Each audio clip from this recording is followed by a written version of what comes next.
Hey, so I'm just curious, what are some of your favorite fall decorations to get out each time this season?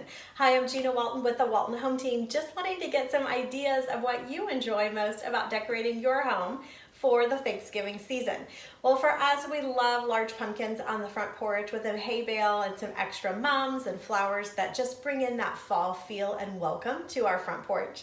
Also enjoy sprinkling small pumpkins throughout the house with fall color and leaves, as well as little decor pieces, just accenting the gratitude with little signs, etc. throughout the house. Now, sometimes you add a buffalo checker or some special candles. One of our favorites is adding fall colored pillows and pillows that have words of gratitude or fun for the fall ahead.